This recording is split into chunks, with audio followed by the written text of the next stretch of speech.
पूरे रामचरितमानस में हाँ केवल एक ऐसे आदमी है जिसको भगवान उठाए नहीं है।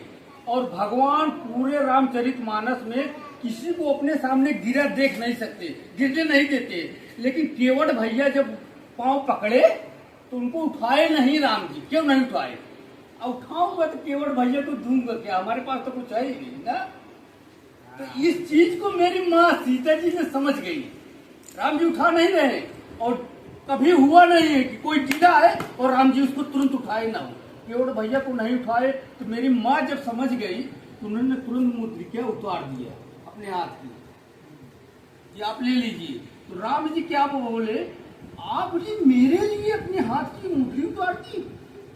तो सीता जी ने क्या कहा, ये हाथ तो हमारा है ही नहीं।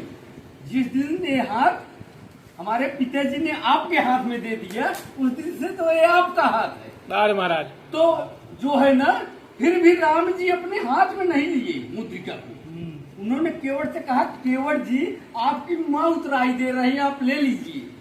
तो केवट भैया क्या बोले, कुछ नहीं चाहिए प्रभु, आप जो दिए हैं ना वो हमको बहुत दे दिए।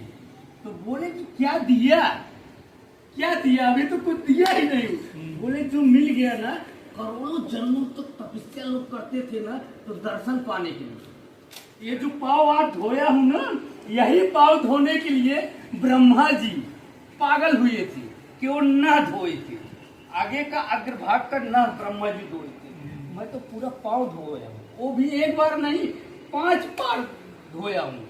हमारे पुरखा पुरनिया तर गए, क्या चाहिए हमको? कुछ नहीं चाहिए प्रभु।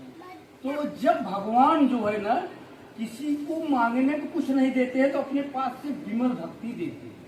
और राम जी की विमल भक्ति देने के टेंडर किसके पास है? शंकर जी के पास है। राम जी स्वयं अपनी विमल भक्ति किसी को देते नहीं है।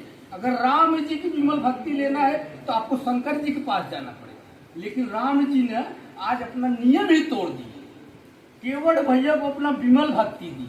आप सोचिए, कुछ नहीं चाहिए। अरे वो आदमी के पास कुछ नहीं था, शाम को नाव चलाता था तो जाता था, समझे? वो आदमी ना तो कहते हैं ना दरिद्र। सोचिए केवट भैया हमारे कितने बड़े अमीर रहे होंगे, कुछ नहीं लिए, भले उनको खाने का नहीं था। लेकिन आज हम लोग के पास रहने के पास भी जाते हैं तो मंदिर में बोलते हैं, अरे भगवान हमका एक 4 व्हीलर करवाए, एक काम का EMI चालू करवाए।